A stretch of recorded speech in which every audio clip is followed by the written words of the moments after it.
Hello everyone, welcome to our channel. Today we are going to learn an important topic for all competitive exams.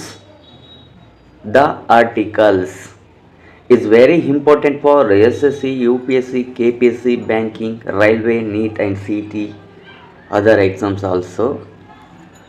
ನಮಸ್ಕಾರ ಸ್ನೇಹಿತರೆ, ನಮ್ಮ ಚಾನಲ್ಗೆ ಸ್ವಾಗತ ಸುಸ್ವಾಗತ. ಇವತ್ತು ನಾವು ಎಲ್ಲ ಸ್ಪರ್ಧಾತ್ಮಕ ಪರೀಕ್ಷೆಗಳಿಗೆ ತುಂಬ ಮುಖ್ಯವಾಗಿರ್ತಕ್ಕಂಥ ವಿಷಯ ಎ ಅನ್ನು ಹೇಗೆ ಯೂಸ್ ಮಾಡಬೇಕು, ಯಾನನ್ನು ಹೇಗೆ ಯೂಸ್ ಮಾಡಬೇಕು, ದ ಅನ್ನು ಹೇಗೆ ಯೂಸ್ ಮಾಡಬೇಕು, ಈ ಒಂದು ಆರ್ಟಿಕಲ್ಸ್ನನ್ನು ಯಾವ ರೀತಿಯಾಗಿ ನಾವು ಯೂಸ್ ಮಾಡೋದ್ರ ಮೂಲಕ ಪರೀಕ್ಷೆಗಳಲ್ಲಿ ಉತ್ತಮವಾದ ಅಂಕಗಳನ್ನು ಪಡ್ಕೊಳ್ಬೇಕನ್ನುವುದನ್ನು ತುಂಬ ಸರಳವಾಗಿ ನಾನು ಇವತ್ತು ನಿಮಗೆ ಹೇಳ್ಕೊಡ್ತಾ ಇದ್ದೀನಿ. ವಿಡಿಯೋನ ಸ್ಕಿಪ್ ಮಾಡಬೇಡಿ. ಮತ್ತೊಮ್ಮೆ ಎಲ್ಲರಿಗೂ ಸ್ವಾಗತ ಸುಸ್ವಾಗತ.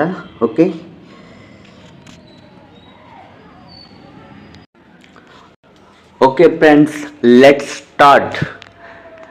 ನಿಮಗೆ ಕಾಮನ್ ಆಗಿ ನಿಮಗೆಲ್ಲ ಗೊತ್ತಿದೆ, A to Z 26 ಲೆಟರ್ಸು ಇದೆ. ಇಂಗ್ಲೀಷಲ್ಲಿ ಎಷ್ಟು ವರ್ಣಮಾಲೆ ಇದೆ ನಾವು ಆಗಲೇ ಹಿಂದಿನ ಒಂದು ಬೇಸಿಕ್ ಕಾನ್ಸೆಪ್ಟ್ ಯಾವುದು ಅಲ್ಫಾಬೆಟ್ಸ್ ಅನ್ನೋ ಕಾನ್ಸೆಪ್ಟಲ್ಲಿ ನಾವು ಇದ್ರ ಬಗ್ಗೆ ಎಲ್ಲ ತಿಳ್ಕೊಂಡಿದ್ದೀವಿ.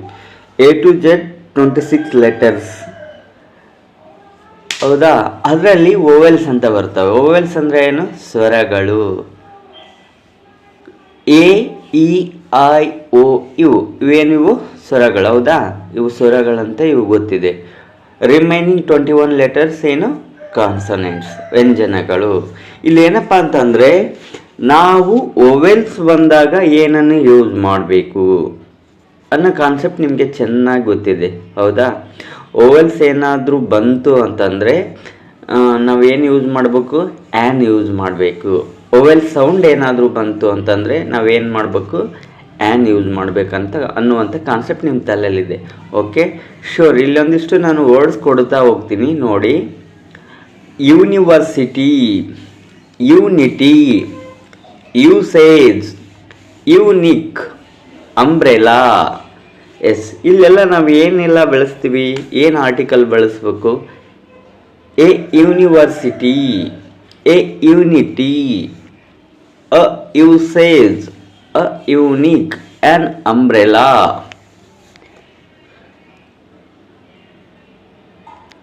ಎಸ್ ಸ್ನೇಹಿತರೆ, ನಿಮ್ಮ ತಲೆಯಲ್ಲಿ ಇದೆ ಅಲ್ವಾ? ಇಲ್ಲಿ ಏನು ಬಂದಿರೋದು? ಬಿಫೋರ್ ಫಸ್ಟ್ ವರ್ಡ್ ಏನು ಬಂದಿರೋದು? ಯು ಏನು? ಓವೆಲ್ಸ್. ಎಸ್, ಆದರೆ ಇದ್ರ ಸೌಂಡ್ ಏನಿದೆ? ಯು ಯು ಯ ಯು ಯ ಯು ಯ ಯು ಯ ಅಂದರೆ ಇಲ್ಲಿ ಯು ಓವೆಲ್ ಆಗಿದ್ರೂ ಕೂಡ ಇದ್ರ ಸೌಂಡ್ ಏನಾಗಿದೆ? ಯೋ, ಕಾನ್ಸನೆಂಟ್ ಸೌಂಡ್ ಆಗಿದೆ. ಸೊ ಆದ್ದರಿಂದ ಇಲ್ಲಿ ನಾವು ಆರ್ಟಿಕಲ್ ಆ್ಯನ್ ಬಳಸೋದು ತುಂಬ ತಪ್ಪು. We are must using article a university, a unity, a usage, a unique. Yes, ಈ ರೀತಿ ಬಳಸಿದರೆ ಮಾತ್ರ ಇದೊಂದು ಕರೆಕ್ಟಾಗಿ ಆಗುತ್ತೆ. ಎಸ್, ನಾವು ಎಷ್ಟೋ ಸರಿ ಈ ಥರ ಎಲ್ಲ ಮಿಸ್ಅಂಡರ್ಸ್ಟ್ಯಾಂಡಿಂಗ್ ಮಾಡಿಕೊಂಡು ಪರೀಕ್ಷೆಗಳಲ್ಲಿ ತುಂಬ ತಪ್ಪುಗಳನ್ನು ಮಾಡಿಬಿಡ್ತೀವಿ.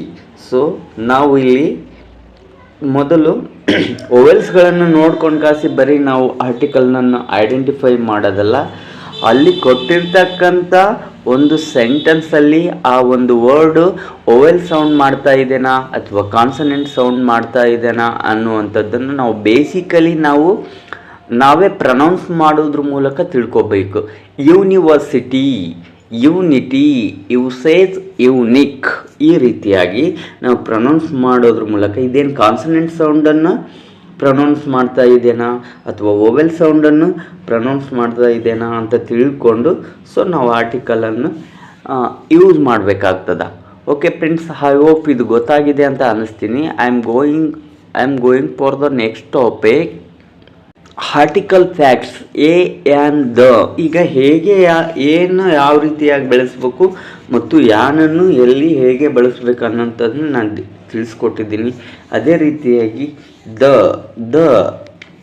ಅನ್ನು ನಾವು ಯಾವ ರೀತಿಯಾಗಿ ಬಳಸ್ಬೋದು, ಎಲ್ಲೆಲ್ಲಿ ಬಳಸಬೇಕು ಅನ್ನುವಂಥದ್ದು ಕೂಡ ತುಂಬ ಈಸಿಯಾಗಿ ಹೇಳ್ಕೊಡ್ತೀನಿ. ಓಕೆ, ಕನ್ಫ್ಯೂಸ್ ಮಾಡ್ಕೋಬೇಡಿ. ಸ್ವಲ್ಪ ವಿಡಿಯೋ ಸ್ಕಿಪ್ ಮಾಡದೆ ನೋಡಬೇಕು ಅಷ್ಟೇ, ತಾಳ್ಮೆ ಇರಲಿ.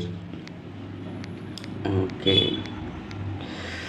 ಓಕೆ, ಇಲ್ಲೊಂದಿಷ್ಟು ಸೆಂಟೆನ್ಸ್ ಕೊಡ್ತೀನಿ ನೋಡಿ. He is dash unknown guy, she is educated person, this is uniform rule, my father is MLA, you are not dash ugly girl. Yes, ಇಲ್ಲಿ ನೋಡಿ, ಈ ಈಸ್ ಇಲ್ಲಿ ಅನ್ನೌನ್ ಗಾಯ್ ಅಂತ ಮಾತ್ರ ತಗೊಂತೆ. ಇಲ್ಲಿ ಏನು ಪ್ರೊನೌನ್ಸ್ ಆಗ್ತಿದೆ? S, an. ಸೊ ಇಲ್ಲಿ ಏನು ಮಾಡ್ತಿದ್ದೀವಿ? ಆ್ಯನ್ ಆರ್ಟಿಕಲ್ ಬಳಸ್ತಾ ಇದ್ದೀವಿ. ಸಿ ಈಸ್ ಎಜುಕೇಟೆಡ್ ಪರ್ಸನ್, ಇಲ್ಲಿ ಏನು ಬಳಸಬೇಕು ನಾವು? ಯಾವ ಆರ್ಟಿಕಲ್ ಬಳಸಬೇಕು? ಎಜುಕೇಟೆಡ್. ಎಜುಕೇಟೆಡ್ ಇಲ್ಲಿ ಏನು ಪ್ರೊನೌನ್ಸ್ ಆಗ್ತಿದೆ? ಎ ಕಾನ್ಸನೆಂಟ್ ಪ್ರೊನೌನ್ಸ್ ಆಗ್ತಿದೆ. So we are using an article. This is a uniform. Yes, ಇಲ್ಲಿ ನೋಡಿ, ಇಲ್ಲಿ ಬಿಫೋರ್ ಯು ವೊವೆಲ್ಸ್ ಇದ್ರೂ ಕೂಡ ಇಲ್ಲಿ ಏನು ಸೌಂಡು ಪ್ರೊನೌನ್ಸ್ ಆಗ್ತಿದೆ? ಸೊ ಕಾನ್ಸನೆಂಟ್ ಸೌಂಡು ಇಲ್ಲಿ ನಾವು ನೋಡ್ಬೋದು, hue, a. Yes, so this is a uniform rule. Yes, ನಾವು ಯಾವಾಗಲೂ ಕಾನ್ಸನೆಂಟ್ ಸೌಂಡು ಪ್ರೊನೌನ್ಸ್ ಆಗುವಾಗ ನಾವು ಆರ್ಟಿಕಲ್ ಎ ಬಳಸಬೇಕು. ಏನಾದರೂ ಸ್ವರ ಏನಾದರೂ ಪ್ರೊನೌನ್ಸ್ ಆಗ್ತಿತ್ತು ಅಂತ ಅಂದರೆ ಆ್ಯನನ್ನು ನಾವು ಯೂಸ್ ಮಾಡಬೇಕು. ಮೈ ಫಾದರ್ ಈಸ್ MLA ಅಂತ ಹೇಳಿದೆ. ಸೊ ಇಲ್ಲಿ ನೋಡಿ, ಅಬ್ರಿವೇಷನ್ಸ್ ಕೂಡ ಬಂದಾಗ ಕೂಡ ನಾವು ಏನು ಮಾಡಬೇಕು? ಆ್ಯನನ್ನು ಯೂಸ್ ಮಾಡ್ತಕ್ಕಂಥದ್ದು. ಎಸ್, MLA, ಎಮ್ ಅನ್ನುವಂಥದ್ದೇನು? ಸೊ ಅಬ್ರಿವೇಷನ್ಸ್ ಬಂದಾಗ ಯಾವಾಗಲೂ ಏನು ಮಾಡಬೇಕು?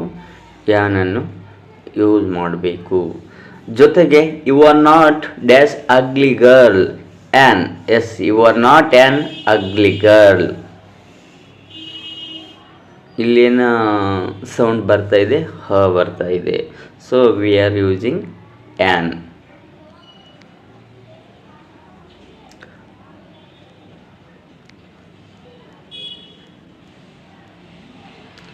ಓಕೆ, ನೆಕ್ಸ್ಟ್ ಏನಪ್ಪ ಅಂದರೆ, ಈಗ ಯಾವ ರೀತಿ ಯೂಸ್ ಮಾಡಬೇಕು, ಆ್ಯನ್ ಎಲ್ಲಿ ಬಳಸಬೇಕು, ಹೇಗೆ ಬಳಸಬೇಕು ಅಂತ ತಿಳ್ಕೊಂಡ್ರಿ. ಈಗ ಧನ್ನು ಯಾವ ರೀತಿಯಾಗಿ ಬಳಸಬೇಕು? ಎಸ್ ನೋಡಿ, ಇಲ್ಲಿ ಕಂಟ್ರೀಸ್ ಅಂತ ಬಂದಾಗ ದ ಯು ಎಸ್ ಎ ಅಂತ ಬಳಸ್ತಾ ಇದ್ದೀರಿ, right? USA is right. The China, this is wrong. Why? ಯಾಕೆ ಇದು ತಪ್ಪು? ಎಸ್ ಸರ್, ಚೀನಾ ಕಂಟ್ರಿ ಅಲ್ವಾ? ಎಸ್, ಚೀನಾ ಕಂಟ್ರಿ, ಬಟ್ ಏನದು ಸಿಂಗಲ್. USA ಅನ್ನೋದು ಯುನೈಟೆಡ್ ಸ್ಟೇಟ್ ಆಫ್ ಅಮೇರಿಕಾ, ಅಂದರೆ ಇದು ಒಂದು ಕಂಟ್ರಿಗಳ ಒಂದು ಗುಂಪು. ಆ ಕಂಟ್ರಿ ಅಂದರೆ ಒಂದು ಯೂನಿಟ್ ಒಳಗೆ ಬರ್ತಕ್ಕಂಥ ಒಂದು ಗ್ರೂಪ್ ಆಫ್ ಕಂಟ್ರೀಸಿಗೆ ಮಾತ್ರ ನಾವು ಏನು ಬಳಸ್ತೀವಿ? ದ ಬಳಸ್ತೀವಿ.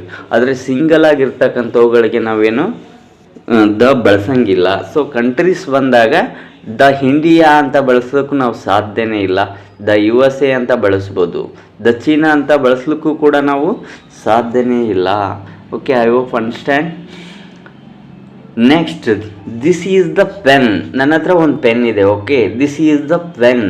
ಇದನ್ನು ನನ್ನ ಫ್ರೆಂಡು ನಮ್ಮ ಬರ್ಡೇಗೆ ಕೊಟ್ಟಿರ್ತಕ್ಕಂಥ pen. So this is the pen. ಇಲ್ಲೊಂದು ಪೆನ್ ಇದೆ ನೋಡಿ, this is a pen.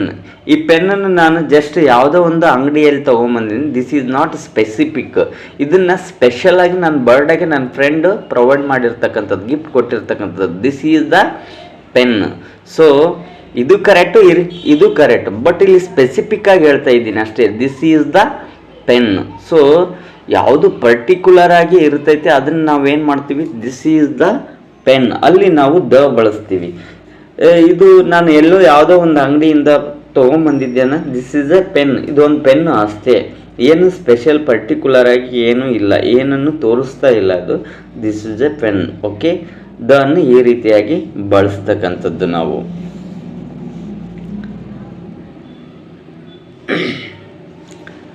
Okay, next before languages. Yes, ನಾವು ಲ್ಯಾಂಗ್ವೇಜನ್ನು ಬಳಸುವಾಗ ಕೂಡ ನಾವು ಎಲ್ಲೆಲ್ಲಿ ದ ಅನ್ನು ಯೂಸ್ ಮಾಡಬಾರ್ದು ಅಂತ. ಎಸ್, ಇದಕ್ಕೆ ಏನಂತ ಕರೀತಪ್ಪ ಅಂದರೆ ಒಮಿಷನ್ ಆಫ್ ದ ಆರ್ಟಿಕಲ್, ಅಂದರೆ ಉಪಪದದ ಲೋಪ ಹೇಗಿರುತ್ತೆ ಅಂತ ಎಲ್ಲೆಲ್ಲಿ ಇದನ್ನು ಯೂಸ್ ಮಾಡಬಾರ್ದು ಅಂತ ಹೇಳ್ಬಿಟ್ಟು the article is omitted in the following context. Languages ಕೂಡ ಬಂದಾಗ ಕೂಡ the Kannada, the English, the Hindi ಈ ರೀತಿ ಎಲ್ಲ ನಾವೇನು ಯೂಸ್ ಮಾಡೋಂಗಿಲ್ಲ. ಆಮೇಲೆ ಸ್ಟ್ರೀಟ್ಸ್, ರೋಡ್ಗಳು ಇರ್ತಾವಲ್ಲ, ರೋಡು ಅಥವಾ ಯಾವುದು ಕಾಲೋನಿಗಳಿಗೆ ಕೂಡ ನಾವು we are not using the article. Names, ನಾಮಪದಗಳು. ಫಾರ್ ಎಕ್ಸಾಂಪಲ್ ರೂಢಿನಾಮ ಅಥವಾ ಹಿಂಗೆಲ್ಲ ಇರ್ತಾವಲ್ಲ, ಅಲ್ಲಿ ಕೂಡ for example cities Delhi, Mumbai, Bangalore, ಇಲ್ಲಿ ಕೂಡ ನಾವು ಏನು ಮಾಡಲ್ಲ, we are not using the article. ಮತ್ತು ಎಲ್ಲೆಲ್ಲಿ ನಾವು ದ ಅನ್ನು ಮತ್ತೆ ಇಲ್ಲಿ ಇದೊಂದು ಕೆಲವೊಂದಿಷ್ಟು ಟಾಪಿಕ್ಸ್ನ ನೀವು ಕರೆಕ್ಟಾಗಿ ತಿಳ್ಕೊಂಬಿಟ್ಟಿದ್ರೆ ಯಾವುದೇ ಎಕ್ಸಾಮಲ್ಲೂ ಕೂಡ ಯಾವುದೇ ರೈಟಿಂಗಲ್ಲಿ ಕೂಡ ನೀವು ಮಾತನಾಡುವ ಕೂಡ ದ, ಎ, ಯಾನ್ ಇವನ್ನೆಲ್ಲ ಹೇಗೆ ಬಳಸ್ಬೇಕಂತ ತಿಳ್ಕೊಂಬಿಟ್ರೆ ನೀವು ಚೆನ್ನಾಗಿ ಇಂಗ್ಲೀಷನ್ನು ಕಲ್ತ್ಕೊತಿದ್ದೀರಿ ಅಂತ ಅರ್ಥ. ಸೊ ಎಲ್ಲಿ ಯೂಸ್ ಮಾಡಬಾರ್ದು, ಎಲ್ಲಿ ಯೂಸ್ ಮಾಡಬೇಕು ಅನ್ನೋದು ತುಂಬ ಇಂಪಾರ್ಟೆಂಟು. ಸೊ ದ ಎಲ್ಲೆಲ್ಲಿ ಯೂಸ್ ಮಾಡಬೇಕು ಅಂತ ನೀವು ತಿಳ್ಕೊಂಡ್ರಿ. ಈಗ ದ ಅನ್ನು ಎಲ್ಲೆಲ್ಲಿ ಯೂಸ್ ಮಾಡಬಾರ್ದು ಅಂತಲೂ ತಿಳ್ಕೊಂಡಿರಿ. ಸಮ್ ಟ್ಯಾಕ್ಸನ್ನು ನಿಮಗೆ ಹೇಳಿಬಿಡ್ತೀನಿ, ಇದರ ಸತ್ಯಾಸತ್ಯತೆಗಳನ್ನು ನಿಮಗೆ ತಿಳಿಸ್ಕೊಟ್ಬಿಡ್ತೀನಿ. For example